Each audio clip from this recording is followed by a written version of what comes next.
Welcome to the KidMin podcast with Dr. Val and Dr. Virginia, where we talk about everything KidMin and pull back the curtain on some of the surprises and challenges in children's ministry that nobody prepares you for.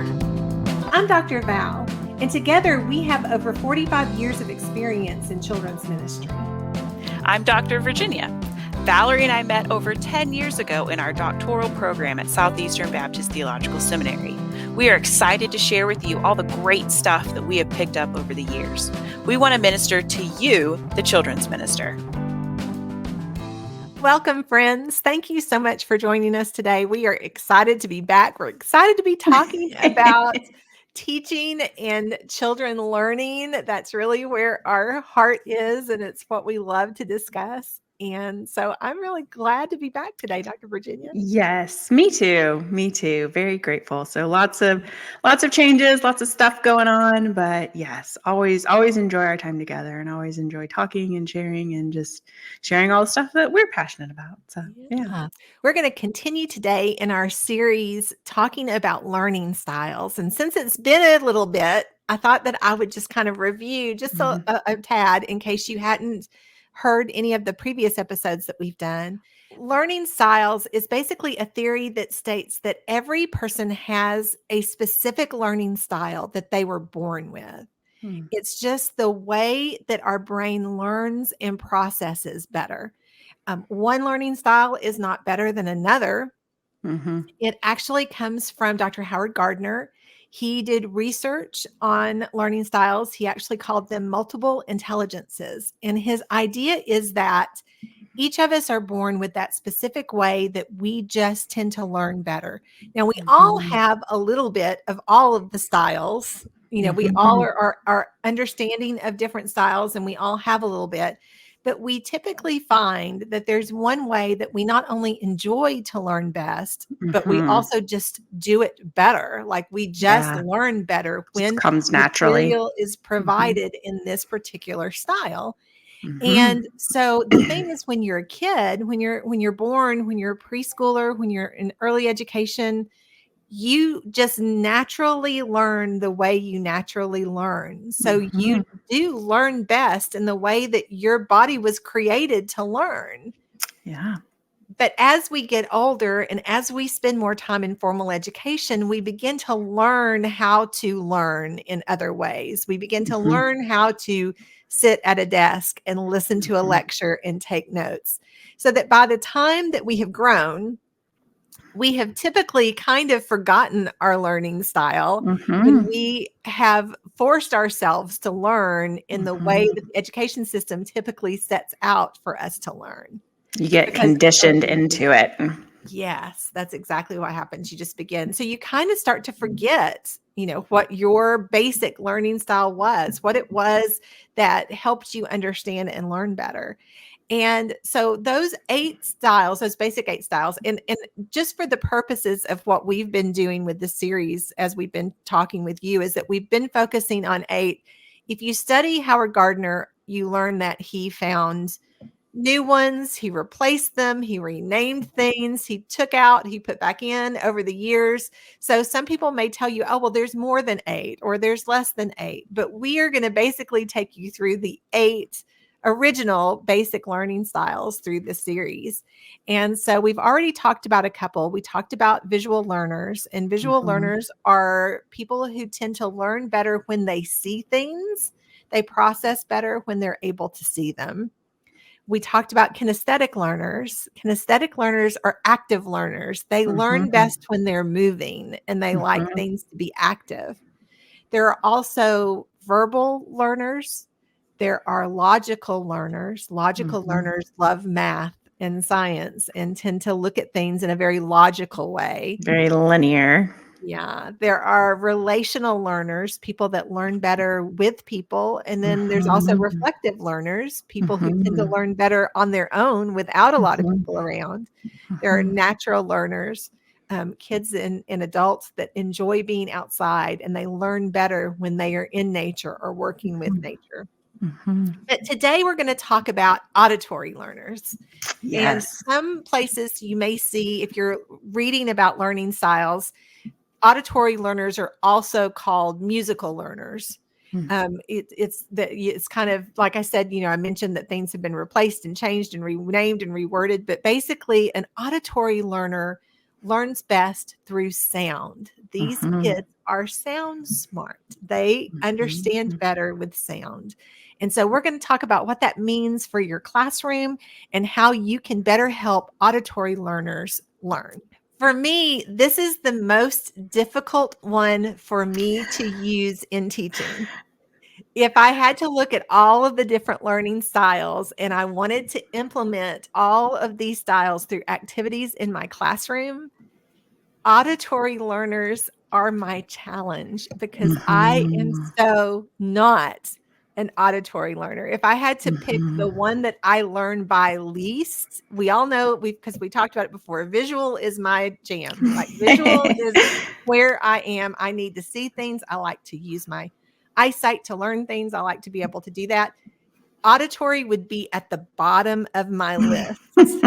I don't know about you, Dr. Virginia. Yeah, auditory is definitely one of my lower ones as well. And as we go through the episode, I have two main, I don't know if fallback's the right word, but two main strategies that I just do varieties of for auditory learning, that I can change up and do that kind of thing. Because you're right, it's not my natural way of learning either. Because I tend to be, and we've talked about this in the kinesthetic episode, I tend to be more of a kinesthetic learner. So sitting still and like listening is never going to be my best way to learn. And really, that's not necessarily what auditory learners need either. Right. No, you can spice it up a lot. But it's not my strong suit either. So I've got like variations of like two basic things are like the best things that I know to do as someone who is not naturally this learning style. So, well, I just, this is the deal. I don't really comprehend well just from sound. Like, for example, it's really funny because my daughter loves to listen to audiobooks. And she's always trying to get me to listen to audiobooks so that I can be doing other things while I'm, reading a book. But my problem with auditory is because I'm so visual, if I am doing something else while I'm listening, I get distracted and I find myself not listening. Yeah. So I am no longer, I'm really focused on what I'm just tuning it seeing. out. Yeah. I'm not really, because even with, like, I did okay with podcasts when I was in a car, when I was driving. Back when I traveled for work, I loved listening to podcasts and listening to books because I could focus because all you're doing, you're driving. And so I'm focused on driving, but I'm listening. I'm really listening. But if I'm like cleaning my house or if I'm trying to work on something, if I have that sound going, I'm focusing on what I'm seeing. I'm not really focusing on what I'm hearing. And so I really struggle with the auditory. So somebody just telling me how to do something, 9 times out of 10, I'm going to say, can you show me that? Like if they're trying to tell me how to put a box together or should tell me how to do something, I'm going to say, do you have the finished product I can see? Like, I want to see it. So my brain doesn't just automatically go auditory so that's one thing. The other thing is I am not musically inclined at all. Like I really don't have a lot of rhythm. I really don't have the vocal at all. Like I have no musical talent.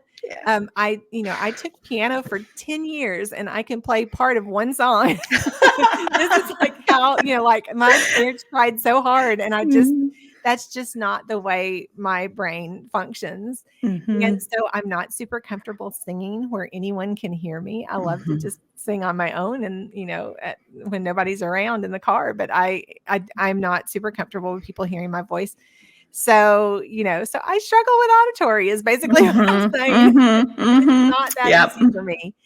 But I will say that's the thing about auditory learners. They are sensitive to environmental sounds.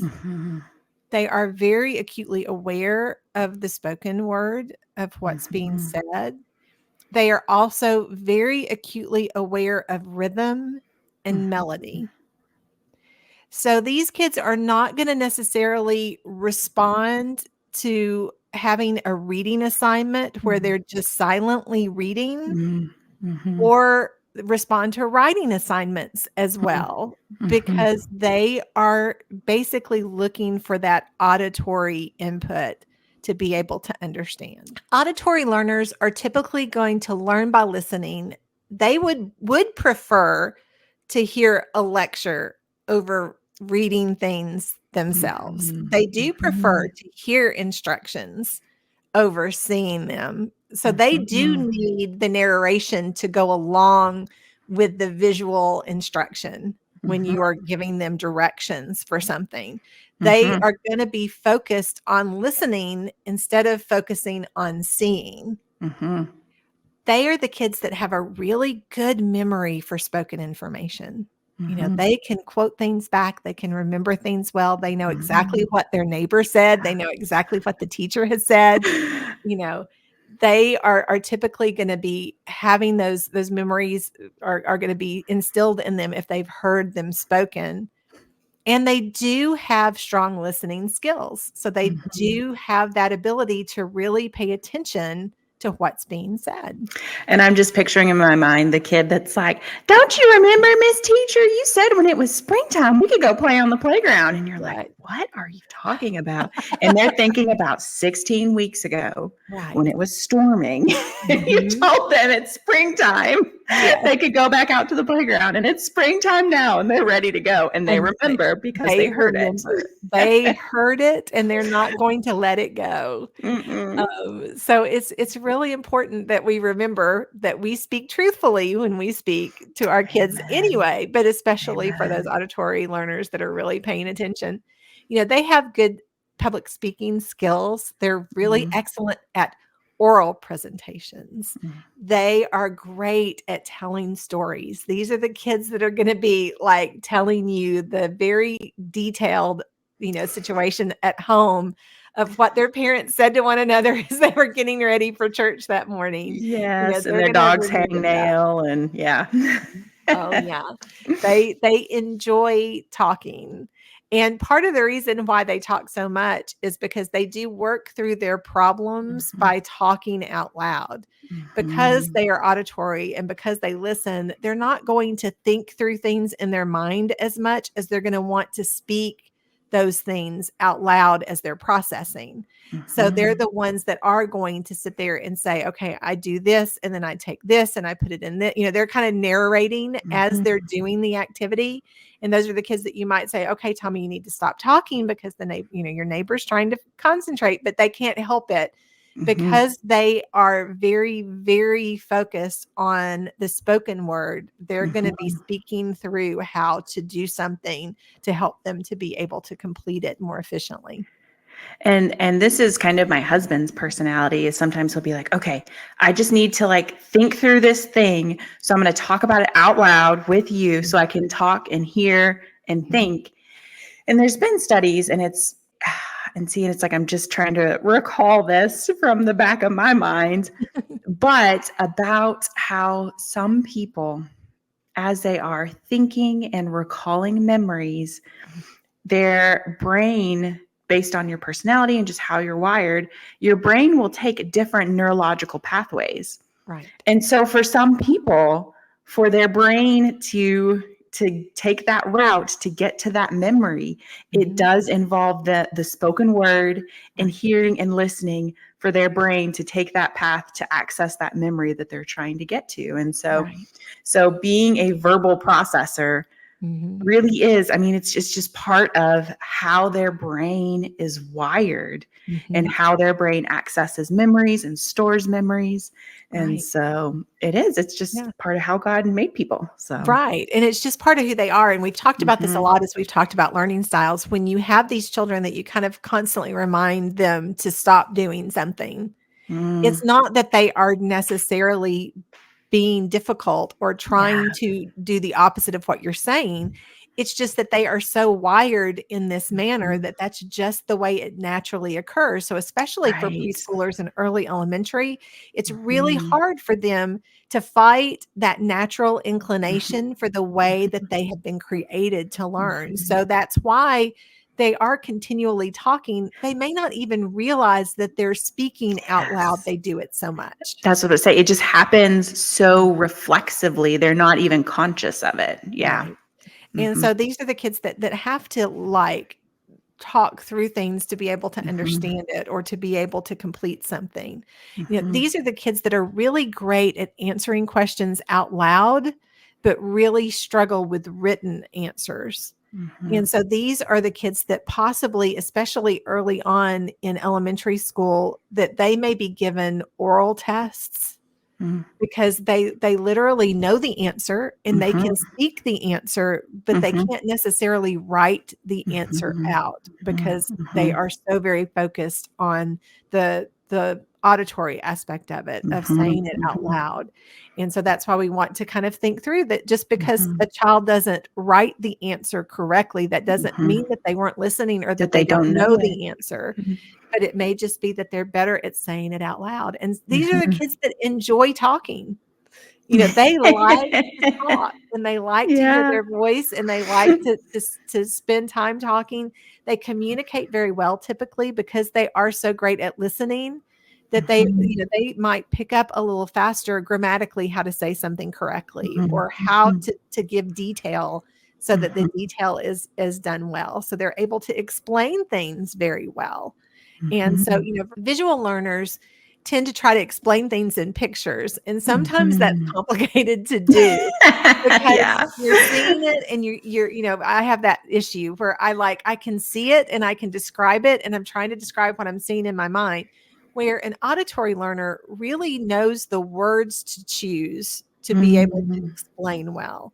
So they're going to be able to communicate well and explain things well because they're going to be able to use their words more effectively because that's where they focus. Well, one of the things that I've always thought about when I'm thinking about auditory learners, because they enjoy speaking so much, is that in a classroom, I try to be really careful about where I place them in the classroom. Because if you do have reflective learners or visual learners who are trying to focus in a different way, having a student sitting beside them that's constantly talking, Very even if they're talking to themselves, can be very distracting. Yeah. So you do want to kind of think about when you are doing those projects with the auditory learners that you kind of place them in an area where they can make a little bit more noise, where they can talk through it and not disrupt everybody else. And so that's something to keep in mind.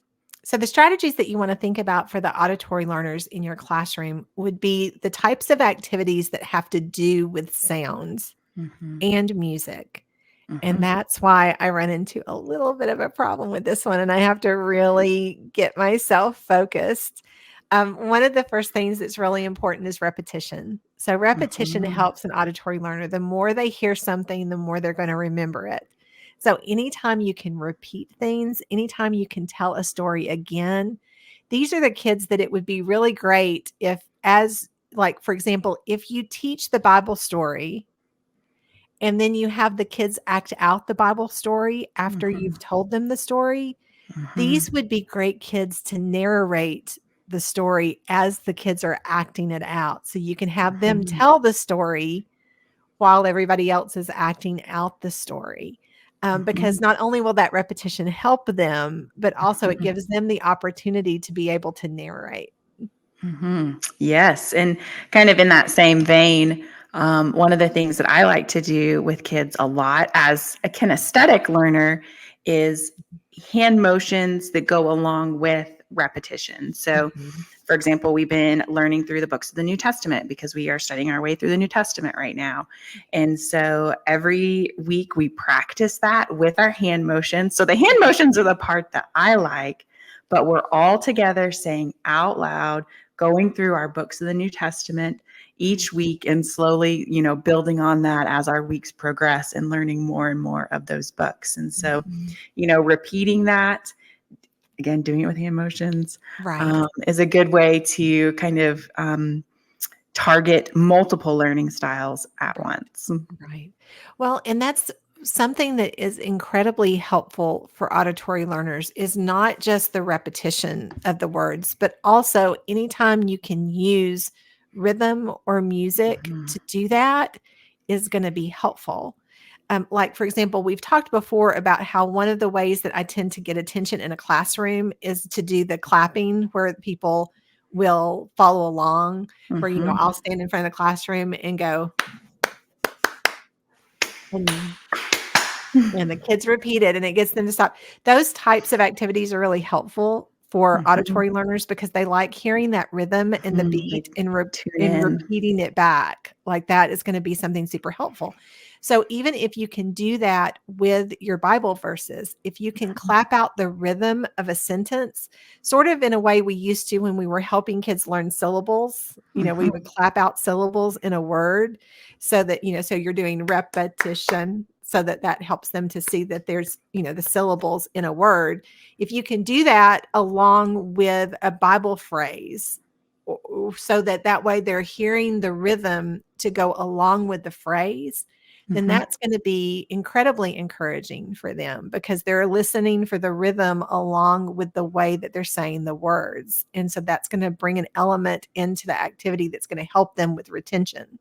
And it's the same with music. I used to tell people, I can still quote the preamble to the Constitution. Yes. We, the people, in order to form a more perfect union, establish justice, ensure domestic tranquility, provide for the common defense, promote the general welfare, and, I can do that because of what?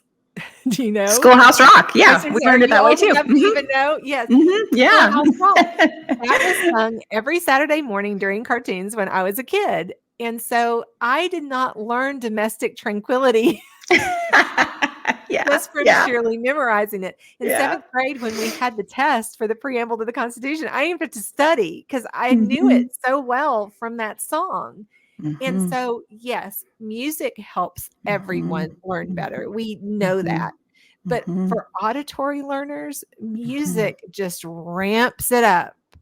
It really makes a huge difference because they respond so well to rhythm and music.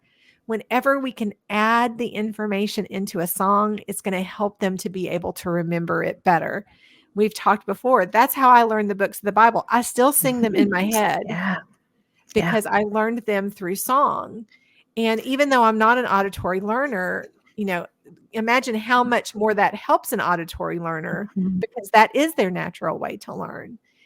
So anytime we can include rhythm and music into something, that's huge. And this was a tip that I got years ago. It was at a breakout with Mr. Mark of Mr. Mark's classroom. And I thought it was brilliant. And because I'm not a musical person, I would have never thought of it on my own. But he said, whenever you are trying to help kids memorize a verse, just try out singing it to some basic tunes of basic children's songs. So, try it out with Twinkle, Twinkle, Little Star. Try it out with Farmer in the Dell and just see, because usually if you've got, a fairly short to medium verse, you can find a familiar tune of a familiar children's song. You can kind of work it in with in order to be able to sing it. And I thought, that's so smart. Again, I'm not a musical person. I would have never thought of that. You really, really can, because I have written for Lifeway in the past, and there is a particular section in some of their kindergarten material where that is part of what I was required to write. And I used to tell my editor, it stresses me so much because I'm not a musical person. But basically what I've learned to do as I write is that I have found about 5 songs, London Bridge, just a Twinkle, Twinkle, Little Star. I found about 5 of those nursery rhyme songs. And usually I can take the Bible thought, and sometimes, it's repeating the words in the Bible thought. It's, but I have been able to, and it's helped me so much in writing that particular piece of my assignment, because it really is easier than you think it would be to be able to do that. And if you know that song in your head so well, that you can, you can really come up with some neat ways to help the kids be able to learn and understand. And so one of the things that I try to incorporate, even though again, music's not my thing, I try to incorporate singing into our activities that I plan for our worship hour volunteers to do. I try to incorporate it about once every 6 weeks. Mhm. And so what's funny is this upcoming Sunday, our lesson is on Peter being in jail and the angel coming and getting him out of jail. Right. And so my first thought was like, oh gosh, like we've got to figure out a way to use London Bridge with this lesson about Peter being locked up in jail. And so I'm, flipping through the pages of our curriculum, and there it is. They already had a version of London Bridge. And so I kind of tweaked it a little bit for us and made it a little shorter. But yeah, I do. I try to be very intentional about once every 6 weeks to incorporate a song. And I always say, I really hope my volunteers will sing this with the kids, because this is an American Idol. It's not, anything big. Please just sing with the kids. They will love it, and they're not going to remember if you sound bad or good or whatever. So that's the amazing thing. The kids don't make fun of your singing voice for some reason. They don't typically, like, because I cannot say, I always said I can't carry a tune in a bucket. And I will sing with preschoolers because they don't judge. Because they just love to sing. They just want to sing. And they're just really thinking more about themselves than they are you anyway. So that's right. Amen. Really, it's worth it to do that, even if you're uncomfortable doing it. And trust me, I am uncomfortable doing it, but I will sing. I've always said I will sing by myself, and I will sing with preschoolers, and that, but I also with elementary kids. But that's it. Children and by myself is it, because you're not going to hear me if you're standing beside me in the worship service. You're not going to hear my voice, but but I'm going to be singing. But I don't do it loud enough for anybody to hear normally, because I don't put anybody through that. But I do with preschoolers and with children. And so one of the other ways that I've really learned to tie music into my classroom more effectively has been through instruments. And so I really work to do those things where kids can add rhythm. And so finding the little drum sets, the drum sticks, the craft sticks, the, building a drum, building a rain stick, those kinds of things where I can find ways to add that music element and let the kids play the instruments and really play along with the rhythm. Again, it's not something that I am very good at doing, but I try to make sure that I implement that as often as I can in the classroom so that it does get them moving, because it does help with the kinesthetic learners, but also because that rhythm and that beat really makes a difference for your auditory learners. Another thing that we really want to do with our auditory learners is to include social elements into our activities, because they do want to talk and they do want to share with their friends. And so anytime we can do those activities, have them reenact the Bible story, have them work together to answer questions, have them work together to find a book in the Bible, any way that we can use those social elements, help them act out a situation for the life application, anything that we can do to give them socially that activity where they can talk with their neighbor, where they can, use their verbal skills is going to help them to be able to process, to apply it, to be able to understand it better. It actually can also be very helpful. And this is sort of the thing about auditory learners, that you have to be very mindful of how they react to it. Because if you are playing background music, a lot of times background music will help them learn better if they're hearing the music. If there's a lot of lyrics to the music, it might be distracting. So you kind of have to test that out a little bit in your classroom to see. But some kids are going to respond really well to background music. I always had a hard time studying with music playing. That was not something that I was ever able to do very well. But I will say my husband has to have music playing for everything. Like, he processes better when he has music playing. So he literally has music playing pretty much 24/7 almost in his world.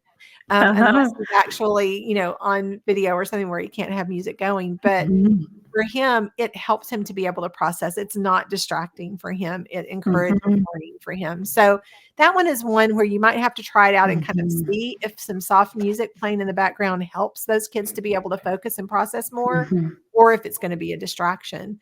But Yeah. it might very well be able to help.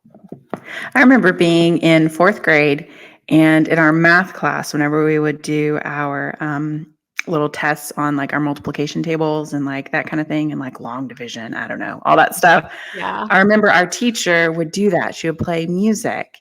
And for me, I was one of those kids that, like you, I would be super distracted by it, even if it was classical music without lyrics. Like Right. I just like could not tune it out. Right. I Right. couldn't ignore it. It just, yeah. Yeah. So, And that can go either way because, like I mhm. said, some auditory learners really respond to that, and some are going to, because they are going to be very So distracted by focused. noise. And Mhm. so, like, these are the kids that if you have construction going on outside your church during Mhm. service or something, they are going to Mhm. be so distracted. If an ambulance goes Mhm. by, if, they're Mhm. going to be those kids that those kinds of things are really going to distract them.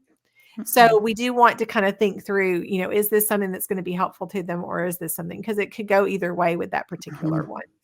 Yeah.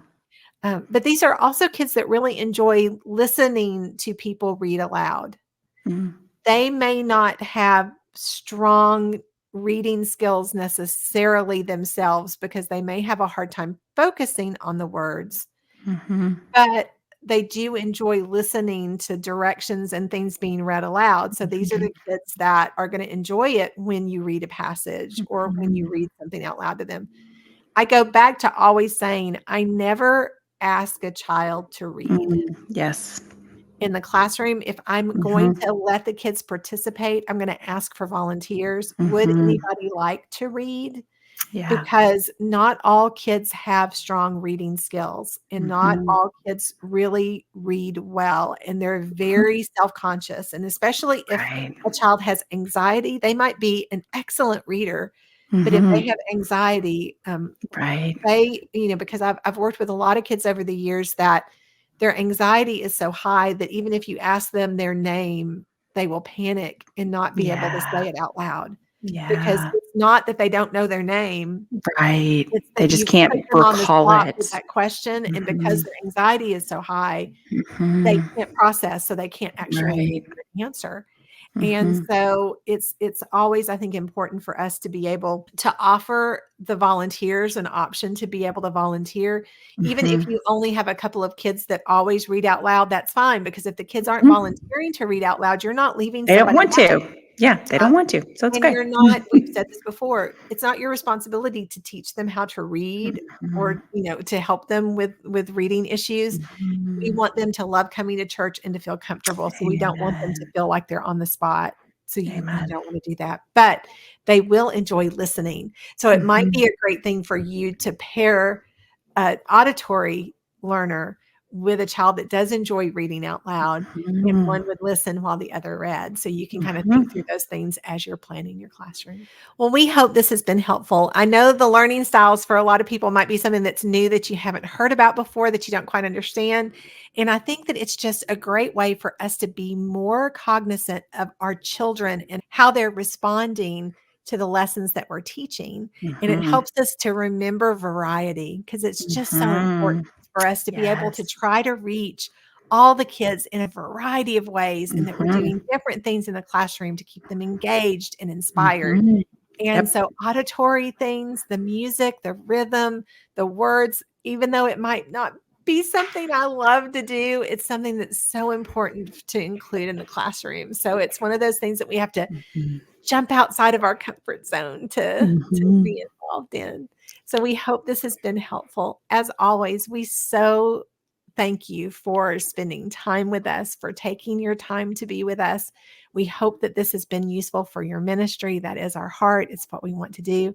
We would like it so much if you could subscribe, that you could like, that you could do all the things so that we could continue bringing this content to you. Let us know if there's a topic that you're interested in, something that you could use some assistance on, something that you think would be interesting to hear us discuss. We would love to know that. So please send us an email, send us a message, respond. We would love to hear from you. We hope you have a wonderful day, and we look forward to talking to you again soon. Bye-bye.